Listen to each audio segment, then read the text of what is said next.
हाँ जी, नमस्कार। तो अपने जो भी पंजाब हरियाणा में हाई कोर्ट चौकीदार की जो भी नई वैकेंसी आई है, तो उसके लिए जो सामान्य परिचय सामान्य ज्ञान पूछा गया था, तो उसी की कड़ी के अंदर अपने एक डेमो क्लास लेके आए हैं आपके सामने।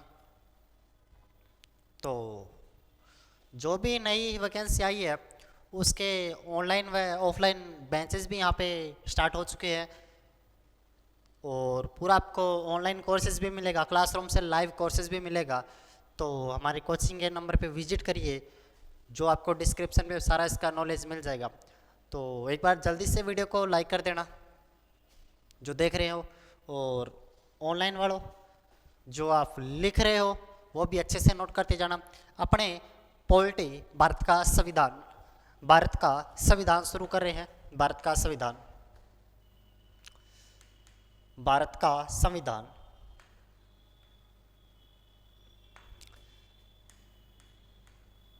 का संविधान शुरू कर रहे हैं। सामान्य परिचय के अंदर भारत का संविधान।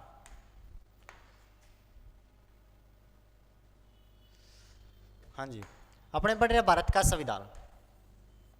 बिल्कुल सामान्य से पूछा जाएगा, सामान्य परिचय बिल्कुल सामान्य जानकारी पढ़ेंगे। और भारत का संविधान पढ़ना है, कॉन्स्टिट्यूशन ऑफ इंडिया। भारत का अगर अपने को संविधान पढ़ना है तो अपने को क्या पढ़ना पड़ेगा? अगर भारत के संविधान के बारे में अपने को बेसिक नॉलेज होनी चाहिए तो सबसे पहले उसका वो पता होना चाहिए अपने को सिस्टम। हाँ, क्या कुछ है ये अपने को सिस्टम पता होना चाहिए। यानी कि अगर मैं कहूं तो अगर मेरे गले के अंदर कोई आईडी कार्ड डाला हुआ है, मेरे गले में कोई आईडी कार्ड है, तो आप उसको देख के ये पता लगा सकते हो मेरा नाम क्या है, डेट ऑफ बर्थ क्या है, एज कितनी है, पिताजी का नाम, माताजी का नाम, मैं कहाँ से बिलोंग करता हूँ। ये सारा कुछ सिस्टम आप मेरे आईडी कार्ड से देख के पता लगा सकते हो। उसी प्रकार जब भारत के संविधान को पढ़ा जाता है तो उसका कैसा पता लगाए, इस संविधान में क्या क्या मिलेगा अपने को, इस देश में इसका निर्माण किया गया था तो इसमें क्या क्या लिखा गया था, इसके अंदर अपने को क्या क्या मिल जाएगा, उस सभी की जानकारी, बड़ा बड़ा आइडिया। जैसे मेरे बारे में मेरी जानकारी कहाँ पे थी, उस आई कार्ड के अंदर थी, उसी प्रकार संविधान के बारे में जो कंप्लीट जानकारी है वो उसके भी आई कार्ड में होगी। और उसी आई कार्ड को भारत का संविधान का पहला चैप्टर कहा जाता है। सामान्य जानकारी में प्रश्न यहाँ से बहुत पूछे जाते हैं। आरएस का हुआ, पीसीएस एग्जाम हुआ, सेंट्रल लेवल के एग्जाम हुए, प्रेम्बल ऑफ इंडिया, प्रस्तावना से बहुत प्रश्न पूछे जाते हैं। यानी कि पूरे संविधान का एक बेसिक खाका, बेसिक सा नॉलेज, बेसिक का ढांचा कहां से देखने को मिलता है। अपने किसको देख के ये पता लगा सकते हैं भी इसके बारे में सारी जानकारी होगी, तो अपने इस प्रस्तावना को देखिए, जिसे अपने उद्देशिका भी कहा जाता है, preamble of India, preamble of constitution कहा जाता है, इसको प्रेम्बल कहा जाता है।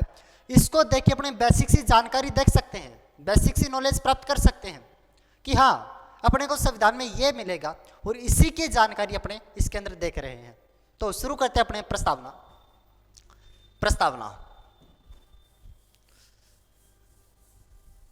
अब थोड़ा सा मैं बेसिक से आपको बता देता हूं, फिर आपको मैं पूरी प्रस्तावना बताता हूं।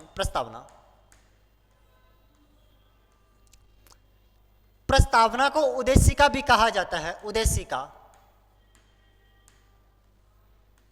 इसे प्रियम्बल भी कहा जाता है, प्रियम्बल। प्रस्तावना को उद्देशिका भी कहा जाता है, इसे प्रियम्बल भी कहा जाता है। तो सबसे पहला प्रश्न, इसको बनाने की जरूरत क्यों पड़ी? क्यों मजा आ रहा था किसी को बनाने में? क्या मजा आ रहा था? बिल्कुल भी नहीं। जब संविधान का निर्माण हो रहा था, जब संविधान सभा भारत आजाद हुआ था, उसी समय जब संविधान का निर्माण चला था, तो कहा गया पंडित जवाहरलाल नेहरू जी के द्वारा कहा गया, कुछ हमारी भी बातें इसके अंदर ऐड करो, कुछ हमारे उद्देश्य है, कुछ हमारे भी, हम भी देश के नागरिक हैं, हम इंडिया के नागरिक हैं, हम भारत के नागरिक हैं, कुछ हमारे भी उद्देश्य है। हमारे इन उद्देश्यों को भी संविधान के अंदर ऐड करो। पंडित जी ने कुछ उद्देश्य रखे, जहां पे संविधान सभा की बैठकें हो रही थी, जहां पे संविधान बन रहा था, वहीं पे पंडित जी ने अपने उद्देश्य रख दिए। हमारे इतने उद्देश्य है, इसको भी संविधान में ऐड कर लो। आप इतनी बातें ऐड कर रहे हो तो हमारी बातें ऐड करने में आपका क्या जाएगा? ये बात किसने बोल दी? पंडित जवाहरलाल नेहरू जी के द्वारा। अपने कुछ उद्देश्य कहां पे रखे गए थे? संविधान सभा में रखे गए, जो पंडित जी के द्वारा, पंडित जवाहरलाल नेहरू, जो पंडित जवाहरलाल नेहरू जी के द्वारा 13 दिसंबर 1946, पंडित जवाहरलाल नेहरू जी के द्वारा जो 13 दिसंबर 1940 को जो उद्देश्य संविधान सभा में रखे गए थे, संविधान सभा में रखे गए थे, जो उद्देश्य संविधान सभा में रखे गए थे, यानी कि जहां पे संविधान का निर्माण हो रहा था, जहां पे संविधान का निर्माण हो रहा था, वहां पे जो रखे गए थे, उद्देश्य रखे गए थे, जिसको बोला गया, हमारी भी बातें को ऐड करो, हमारी भी बात को मान लो, जिसको बार बार बोला गया। पंडित जी ने कहा 13 दिसंबर को अपने उद्देश्य रखे। दूसरी जो संविधान सभा की दूसरी बैठक होती है 13 दिसंबर को, इसी बैठक के अंदर रखे गए थे और बोला गया हमारी भी बातें ऐड करो। और इन्हीं उद्देश्यों को 22 जनवरी 1947 यानी कि 1 महीने के बाद में जो पंडित जी ने अपने उद्देश्य संविधान सभा में रखे, उन्हीं उद्देश्यों को 13 दिसंबर को रखते हैं। 22 दिसंबर अगले साल 1947 में इसको मान लिया जाता है। 22 जनवरी 1947 को संविधान सभा के द्वारा इसको स्वीकार कर लिया गया। इन उद्देश्यों को संविधान सभा के द्वारा क्या कर लिया गया? स्वीकार कर लिया गया। और इसी उद्देश्यों को वर्तमान में उद्देशिका कहा जाता है। इसी उद्देश्यों को वर्तमान में क्या कहा जाता है? उद्देशिका कहा जाता है। यानी कि जो पंडित जी के द्वारा, पंडित जवाहरलाल नेहरू जी के द्वारा जो भी उद्देश्य कहां पे रखे गए थे, जो भी उद्देश्य कहां रखे गए थे, संविधान सभा के अंदर रखे गए थे। संविधान सभा के अंदर जो भी उद्देश्य रखे गए थे, कितनी तारीख को? 13 दिसंबर को जो 1940 को रखे गए थे, जो संविधान सभा के द्वारा 22 जनवरी 1947 को मान लिए गए थे, स्वीकार कर लिए गए थे, इसी को ही वर्तमान में उद्देशिका कहा जाता है। इसी को ही वर्तमान में उद्देशिका कहा जाता है। क्या कहा जाता है? इसी को ही वर्तमान में उद्देशिका कहा जाता है। इसी को ही वर्तमान में क्या बोलते हैं? उद्देशिका कहा जाता है। टेक्निकल टीम क्या सही है? ओके, बहुत अच्छा, ठीक है। हाँ, इसी को ही संविधान में क्या कहा जाता है? उद्देशिका। उद्देशिका ही दूसरा नाम क्या है? प्रस्तावना। इसी को ही उद्देशिका कहा जाता है और इसी को प्रस्तावना कहा जाता है। प्रस्तावना कहा जाता है। इसी को ही तो उद्देशिका कहा जाता है और इसी को प्रस्तावना कहा जाता है। क्या चीज? अच्छा, चलो कोई बात नहीं। इसी को ही उद्देशिका कहा जाता है और इसी को क्या कहा जाता है? इसी को ही प्रस्तावना कहा जाता है। ये अपने को पता होना चाहिए। अब बात करते हैं, तो सर आपने बोल दिया इसको आई कार्ड बोलेंगे, इसको आई कार्ड बोला जाएगा क्योंकि संविधान का एक आई कार्ड की तरह काम करता है। संविधान की बेसिक सी बात अपने को यहां से पता चल जाती है, तो इसको संविधान का आई कार्ड बोल दिया गया। I card of, identity card of constitution बोल दिया गया। तो सर इसके अंदर क्या जानकारी मिलेगी अपने को? वही बात अपने को इससे पढ़नी पड़ेगी और यहां से जो प्रश्न आएंगे आपको मैं बता दूंगा। तो इसमें से तो सबसे पहला प्रस्तावना शुरू कहां से होती है? हम भारत के लोग। सबसे पहला प्रश्न पूछा जाएगा, भारत की संविधान की प्रस्तावना कहां से शुरू होती है? हम भारत के लोग। हम भारत के लोग, हम भारत के लोग, व्यू पीपल्स ऑफ इंडिया, हम भारत के लोग कहां से शुरू होती है? हम भारत के लोग शुरू होती है। हम भारत के लोग भारत को एक संपूर्ण प्रभुत्व संपन्न कहा गया। हम भारत के लोग यानी कि हम पूरे देश के नागरिक मिलके,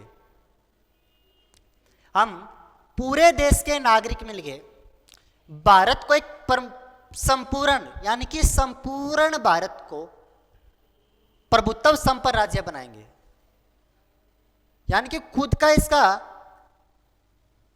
खुद का दर्जा होगा हर सिस्टम के ऊपर, हर संविधान के जो भी संसाधन होंगे उसके ऊपर सारा इसका दर्जा होगा।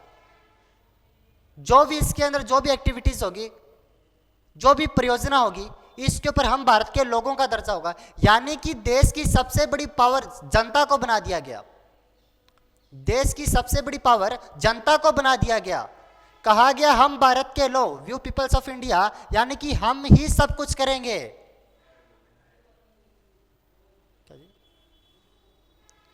यानी कि हम ही सब कुछ करेंगे।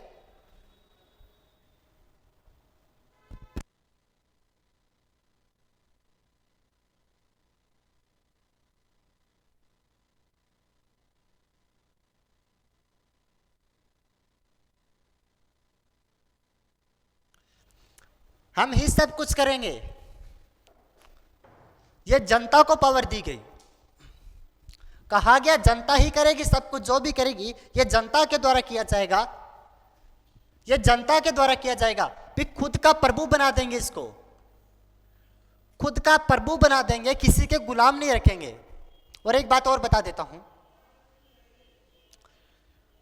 हमारे ऑनलाइन कोर्सेज पंजाब व हरियाणा के वैकेंसीज के और मेरा पूरा का पूरा जीके आपको online courses, recorded courses, live class से आपको मेरा पूरा का पूरा रिकॉर्ड मिल जाएगा।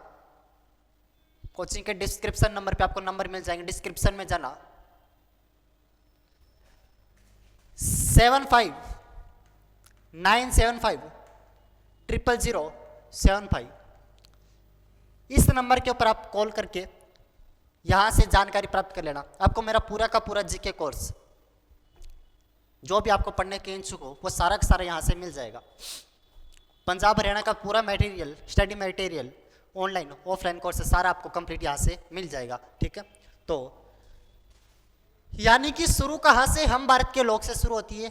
भारत को एक संपूर्ण प्रभुत्व संपन्न बनाया गया, खुद का प्रभु बनाया गया। इसको जो भी काम करोगे हमारी तरफ से किया जाए, हम किसी का गुलाम नहीं है, किसी के गुलाम नहीं है। हम जो भी करेंगे हम अपनी मर्जी से करेंगे।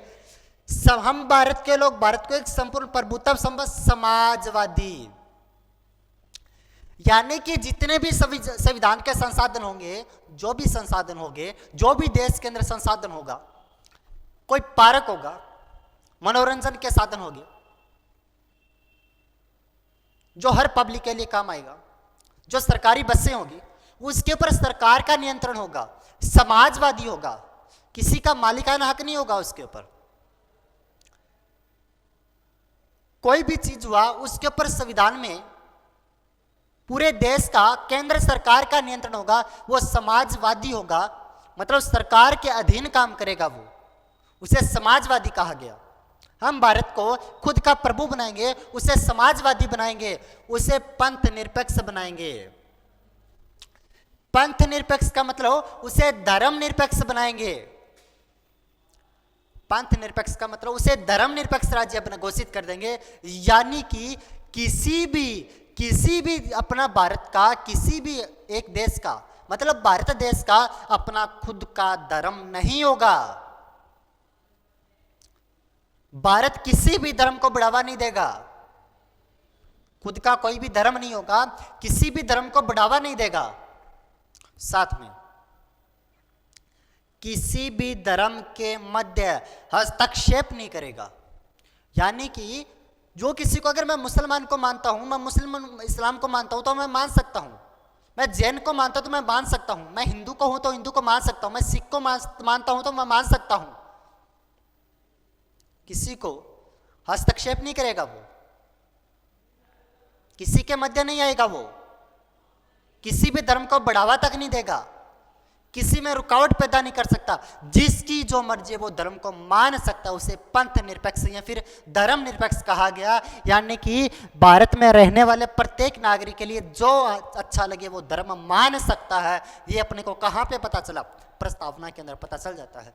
खुद का प्रभु है भारत, समाजवादी है, सभी के ऊपर सरकार का नियंत्रण रहता है। ये उस आई कार्ड से पता चला जो अपने गले में लटका रखा है। उस आई कार्ड से पता चल रहा है अपने को, जो गले में लटका रखा है उससे पता चल रहा है। प्रभुत्व संपन्न बना दिया गया, उसे समाजवादी उसे घोषित कर दिया गया, उसे पंथ निरपेक्ष बना दिया गया।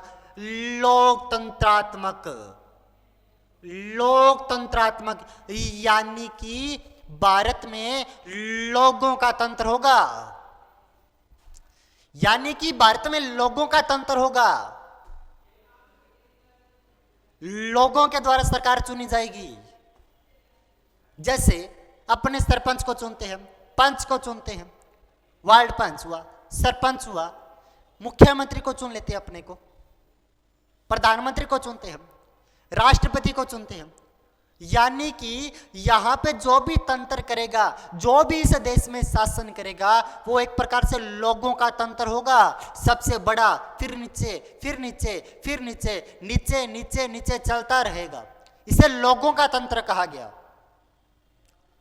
भारत का पूरा तंत्र लोगों पे टिका हुआ, इसे लोगों का तंत्र कहा गया, इसे लोकतंत्रात्मक देश कहा गया। दोबारा सुना, प्रस्तावना कहां से शुरू होती है? हम भारत के लोग भारत को एक प्रभुत्व संपन्न, समाजवादी, हम भारत के लोग प्रभुत्व संपन्न, खुद का प्रभु बनाएंगे, समाजवादी, पंथ निरपेक्ष, लोकतंत्रात्मक गणराज्य, लोगों का तंत्र के साथ साथ में गणराज्य घोषित करेंगे। यानी कि जो देश का सबसे बड़ा अधिकारी होगा, जो देश का सबसे बड़ा नेता होगा, यानी कि राष्ट्रपति, जो देश का सबसे बड़ा नेता होगा, यानी कि जो राष्ट्रपति होगा, देश का सबसे बड़ा नेता होगा, राष्ट्रपति होगा, उसे भी चुना जाएगा। वो वंशानुगत नहीं होगा, इसका जनरेशन से कोई रिश्ता नहीं है, वो चुना जाएगा जनता के द्वारा। देश का सबसे बड़ा अधिकारी भी जनता के द्वारा चुना जाएगा, उसे गणराज्य बोला गया। तो इन 5 शब्दों से अपने को बहुत कुछ पता चल गया भी संविधान के अंदर क्या कुछ होने वाला है। वो राष्ट्रपति तो अलग रह गया, मौलिक अधिकार अलग है, डीपीएसपी हुए, न्यायालय हुआ, संसद हुआ, लोकसभा, राज्यसभा, कुछ भी विधानसभा, वो तो अलग है अपने आप में, वो तो बहुत डीपली पढ़ने वाले अपने। लेकिन अपने को बड़ा बड़ा आइडिया पता चल गया इन 5 शब्दों से। हम भारत के लोग भारत को एक प्रभुत्व संपन्न, खुद का प्रभु बनाएंगे, समाजवादी, सभी संसाधनों पर सरकार क्या नियंत्रण रहेगा, पंथ निरपेक्ष या फिर धर्म निरपेक्ष घोषित कर देंगे। यानी सबका अलग, कोई भी धर्म मान सकता है। लोकतंत्रात्मक, इस देश में लोगों का तंत्र साबित करेंगे। गणराज्य, देश का सबसे बड़ा नागरिक भी गणराज्य होगा, यानी कि गणों के द्वारा चुना जाएगा, व्यक्तियों के द्वारा चुना जाएगा, वंशानुगत नहीं होगा जैसे ब्रिटेन के अंदर होता है। ब्रिटेन का अगर सबसे बड़ा अगर रानी महारानी है तो उसकी डेथ हो जाती है, उसके बाद उसी के पद के ऊपर उसका उत्तराधिकारी संभाल लेता है। लेकिन यहाँ पे ऐसा नहीं होगा, यहाँ पे देश का सबसे बड़ा अधिकारी भी चुना जाएगा। देश का सबसे बड़ा अधिकारी भी क्या जाएगा? चुना जाएगा। ये कहाँ पे लिखा गया? भारत की प्रस्तावना में साफ साफ लिखा गया है। आगे, गणराज्य बनाने के लिए तथा उसके समस्त नागरिकों को, यानी कि इनका एक ही मकसद है सबसे इंपॉर्टेंट, हम भारत के लोग भारत को एक संपूर्ण प्रभुत्व संपन्न, समाजवादी, पंथ निरपेक्ष, लोकतंत्रात्मक गणराज्य बनाने के लिए तथा उसके समस्त नागरिकों को सामाजिक, आर्थिक और राजनीतिक न्याय, कहने का मतलब सबसे पहला तो ये कहते हैं, हम 5 शब्दों पे विशेष पकड़ बना के रखेंगे। ये कहते हैं हमें 5 शब्दों पे सबसे पहले विशेष पकड़ बना के रखेंगे। उसके बाद यहां के सभी नागरिकों को, यहां के सभी नागरिकों को सामाजिक न्याय दिलाने की भी प्रयास करेंगे। सामाजिक न्याय भी दिलाएंगे, यानी कि समाज के अंदर जो भी एक्टिविटीज हो रही है, समाज के अंदर जो भी एक्टिविटीज हो रही है, जिस प्रकार समाज में घटना घट रही है, सभी को समाज में समान रूप से न्याय मिलेगा। सभी को समाज में समान रूप से न्याय मिलेगा, उसे सामाजिक न्याय बोला गया, उसे सामाजिक न्याय कहा गया। सभी को आर्थिक न्याय की बात की गई। पैसे से संबंधित किसी को ज्यादा पैसा नहीं, किसी को कम पैसा नहीं, अपने हिसाब से। यानी कि यह बात नहीं है अगर सरकार कोई योजना लागू करती है तो निम्न वर्ग को 500 रुपए देगी और उच्च वर्ग को 1000 रुपए देगी, ऐसा नहीं होगा। सरकार में, संविधान में सारे एक जैसे होते हैं, सभी समान होते हैं। वहां पे आर्थिक रूप से सभी को समान पैसा दिया जाएगा। अगर सरकार भूमि दान कर रही है, भूमि को किसी को दे रही है, तो ऐसे नहीं निम्न वर्ग को 1 बीघा देगी और जो उच्च वर्ग होगा उसको 10 बीघा देगी, बिल्कुल भी नहीं। आर्थिक रूप से सभी को समान दर्जा दिया जाएगा। समाज के अंदर सभी को समान माना जाएगा और आर्थिक रूप से सभी को समान दर्जा दिया जाएगा। यह भी अपने को बात कहाँ पे पता चलती है, यह भी अपने को कहाँ पे पता चलती है, यह भी बात अपने को कहाँ से, प्रस्तावना में पता चलती है। तो एक बार मैं आ जाओ, आप भी पी लो। हाँ जी, अच्छा, बहुत बढ़िया। गर्म है एक बार। अच्छा,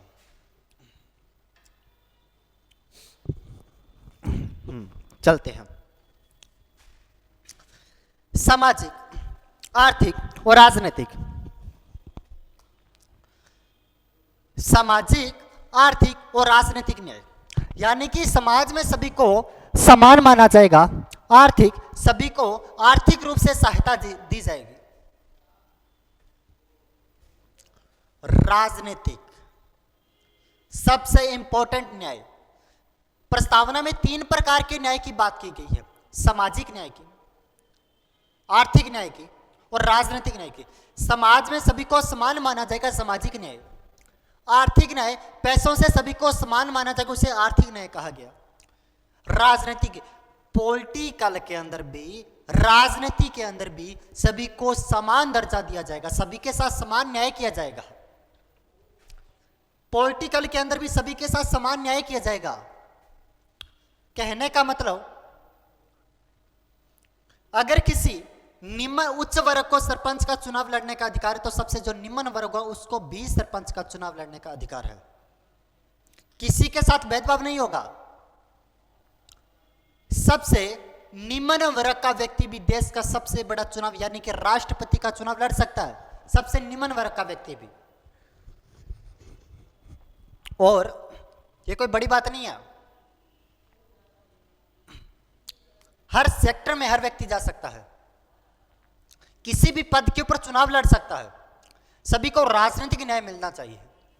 प्रधानमंत्री व्यक्ति देश का कोई भी नागरिक बन सकता है। राष्ट्रपति देश का कोई भी नागरिक, किसी भी जाति से बिलोंग करता हो, कोई मायने नहीं रखता, किसी भी क्षेत्र से बिलोंग करता हो, कोई मायने नहीं रखता। बट जब इतना कुछ बन सकता है तो भारत में कमी क्या चीज है? महत्वपूर्ण, बहुत इंपॉर्टेंट न्याय, 3 प्रकार के न्याय। अपने को साफ पूछा जाएगा, प्रस्तावना के अंदर कितने प्रकार की न्याय की बात की गई है? प्रस्तावना के अंदर 3 प्रकार के न्याय की बात की गई है, सामाजिक, आर्थिक और राजनीतिक। सामाजिक, समान में समान रूप से विशेष दर्जा। आर्थिक, पैसों से संबंधित सभी को समान।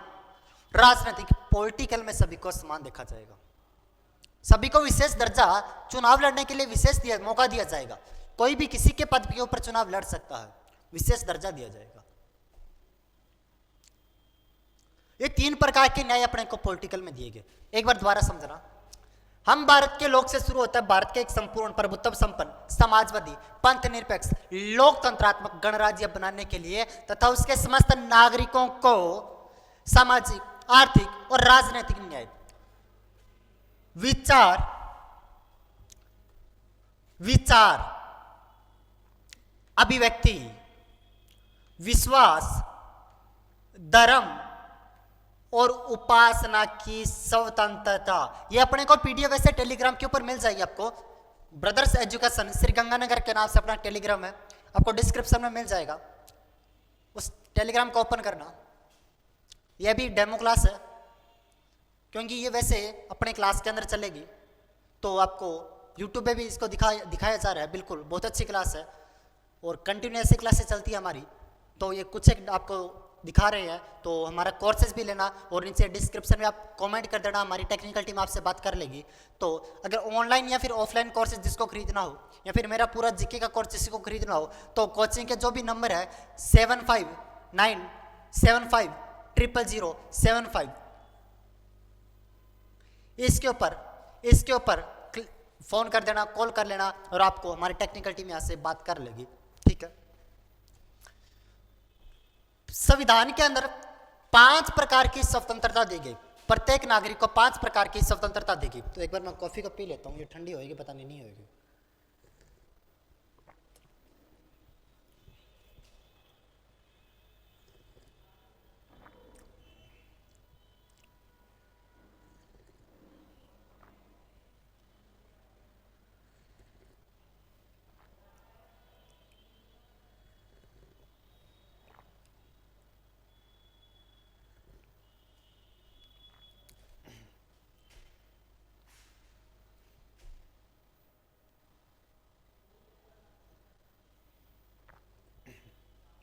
बहुत अच्छा। नहीं कोई बात नहीं, ठीक है।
हाँ जी। प्रस्तावना में अपने को 5 प्रकार की स्वतंत्रता दी गई है। कितने प्रकार की? 5 प्रकार की।